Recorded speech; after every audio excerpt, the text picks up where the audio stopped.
Cafodd y prosiect, sydd yn garchod 80 o gartrefi a 39 o iddo busnes rhag llifogydd ei ariannu'r y cyd gan Llywodraeth Cymru a Chyngor Gwynedd.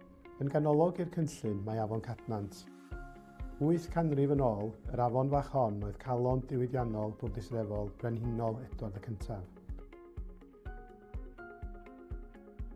Dros y canrifoedd, cafodd isadeiledd y dref ei lunio gan yr afon. Heddiw, mae'r afon yn dal i ddylanwadu'r dref mewn ffordd hollol wahanol drwy amddiffyn Gaernarfon rhag llifogydd. Cyn i'r afon ddechrau ei thaith dywyll o dan y strydoedd, mae'r her gyntaf yn ei ddisgwyl, y sgrin sbwriel.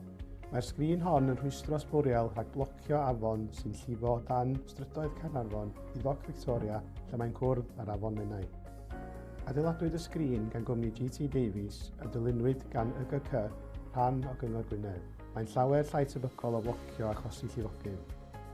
Yna, mae'r afon yn parhau a'i thaith drwy gwlfert cudd Gaernarfon nad yw llawer byth yn ei gweld.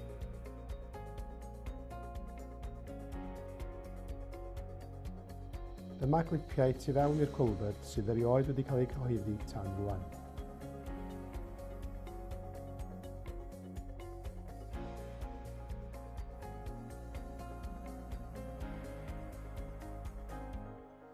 Pan adeiladwyd y maes parcio yn 1906, cafodd yr afon ei chuddio'n llwyr o dan haenau o goncrid.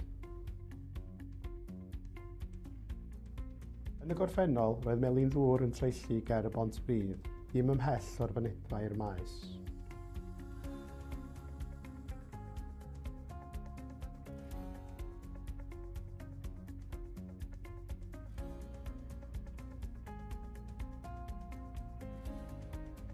Mae Afon Cadnant yn llifo'n dawel o dan rai o siopau, bwytau a thafarndai prysur y dref.